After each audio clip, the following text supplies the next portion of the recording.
Bismillah, Assalamualaikum warahmatullahi wabarakatuh. Perkenalkan, nama saya Muhammad Zainal Mutakin. Di sini saya ingin membahas sebuah judul yang bertemakan tata nama senyawa unsur. Apa itu tata nama senyawa unsur?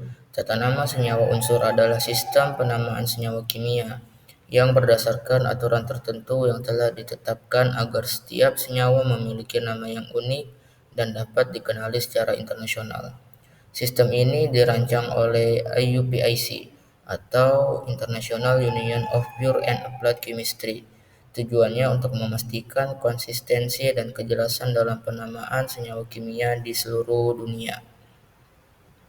Lanjut, di sini yang pertama ada tata nama senyawa ionik biner.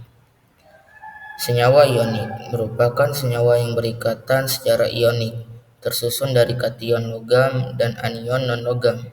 Penamaannya dimulai dari nama unsur yang di depan atau kation, kemudian diikuti nama unsur yang di belakang atau anion, dan diakhiri dengan ida.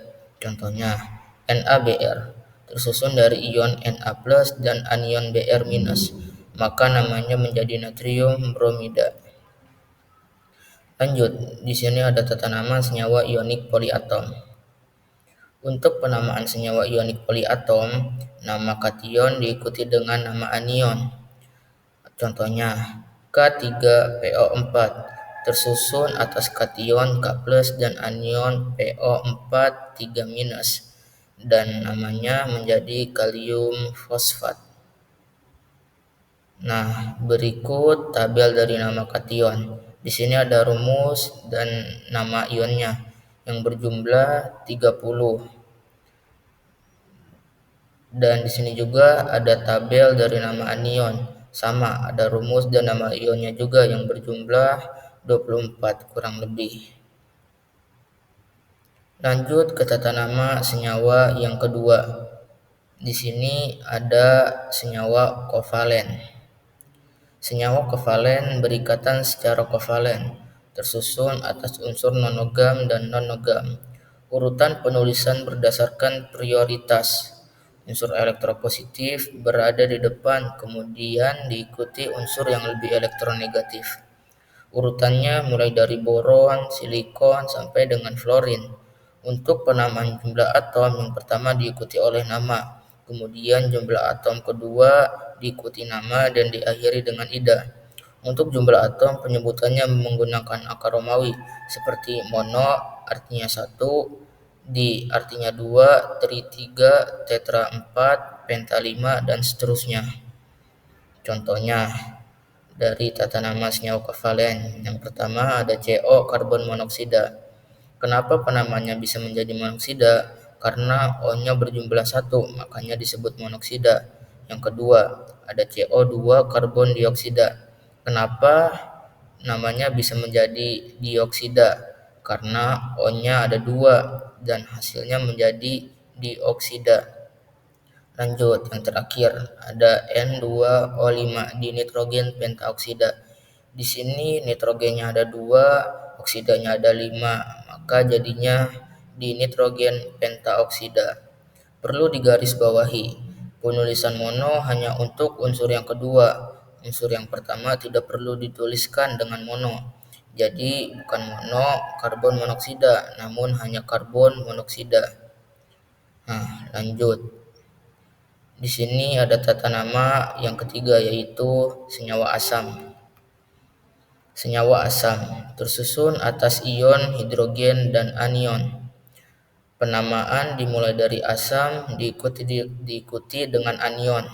Contohnya, H2SO4 tersusun dari H+ dan SO4 2-, maka penamaannya asam diikuti dengan anionnya, yaitu sulfat, asam sulfat. Lanjut, HNO3 dari H+ dan NO3-, maka namanya menjadi asam nitrat. Lanjut ke tata nama senyawa yang keempat, yaitu senyawa basah.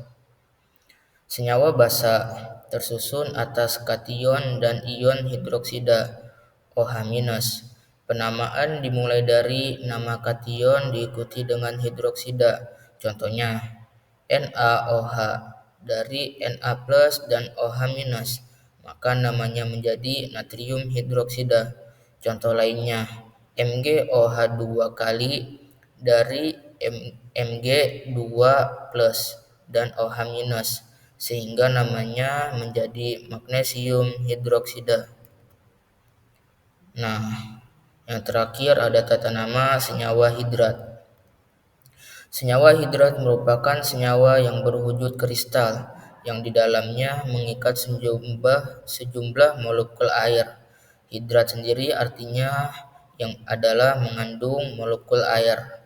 Contohnya MgSO4 7 H2O. Artinya ada 7 molekul air yang terikat di dalam MgSO4. Penamaannya dimulai dari nama senyawa yang di depan, diikuti dengan jumlah molekul air yang terikat. MgSO4 atau magnesium sulfat heptahidrat. Hepta berasal dari jumlah molekul air yang terikat. Misalnya ada 5, maka namanya menjadi pentahidrat. Oke, mungkin cukup sekian yang bisa saya jelaskan dari tentang apa itu tata nama senyawa unsur. Mungkin kurang lebihnya mohon maaf. Terima kasih untuk yang telah menyimak. Wabillahi taufiq wal hidayah. Wassalamualaikum warahmatullahi wabarakatuh.